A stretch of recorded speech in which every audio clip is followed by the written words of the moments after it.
সিরকি করছে ভাইয়া। ও কি করছে যেতে দেয় না আমাকে, উল্টা ওই দিকে নিয়ে গেছে। তুই চুপ করবি কিনা নাকি এখন তোর জবাই করে দিব এখানে। আমি সাম্বুল বাজার থেকে আসতেছি, সাম্বুল বাজার থেকে আসা এখানে গাড়ি নেওয়ার জন্য দাঁড়াইছি, গাড়ি নেওয়ার জন্য দাঁড়াইছি বলতে গাড়িতে উঠছি, উঠে ওইখানে ব্রিজের পাশে গেছি।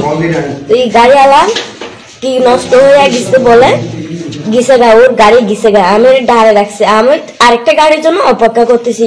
আমি মানুষ আসতে ওইদিকে এসে যাচ্ছি হাইটে হাইটে, কোনো দুর্বৃত্ত না পড়ি, কোনো খারাপ মানুষের হাতে না পড়ি।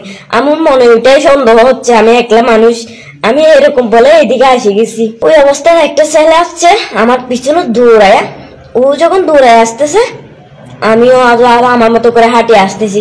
ও দৌড়ে আসার মধ্যে আমার মুখ চেপে ধরছে, মুখ চাপা দেওয়ার অবস্থায় আমি আমার হাত দিয়ে এর হাতটা সরা ফেলছি।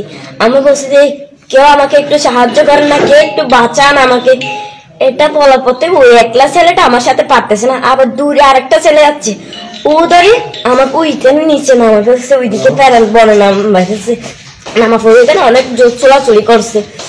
ওরা প্রথমে আমাকে কাঁচি দেখাইছে, বলছে যে এই চুরিটা দেখছিস তুই? বলছে আমি বলছি হ্যাঁ ভাইয়া দেখছি। বলছে যে তুই চুপ হবি কিনা নাকি এখন তোর জবাই করে দিব এখানে।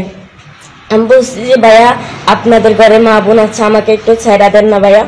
ও এরকম বলার পরে ও চুপ চুপ এর মোবাইলটা নেই, মোবাইলটা নেই এরকম বলে আমার মোবাইলটা নিয়ে গেছে আগে। আবার বলছে যে ব্যাক করো ব্যাক করো, আমি বলছি ব্যাক, এই তো ভাইয়া নেন এরকম বলে ওইটাও দিয়ে দিচ্ছে। আমি ওটা দিয়ে দেওয়ার পরে ও আমি বলছি ভাইয়া আমার একটু এখন যাইতে দেন না ভাইয়া। এটা বলার পরে ও কি করছে যেতে দেয় না আমাকে, উল্টা ওই দিকে নিয়ে গেছে।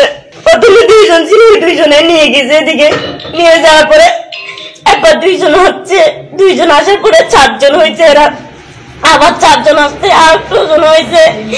এরপর আর কে গাচ্ছি ভাই আমার মনে নাই, কিন্তু ওরা আমার সাথে যেগুলা করছে এগুলো আমাদের মা বোনের সাথে না করে আমার সাথে ওরা অনেক খারাপ সিরকি করছে ভাই।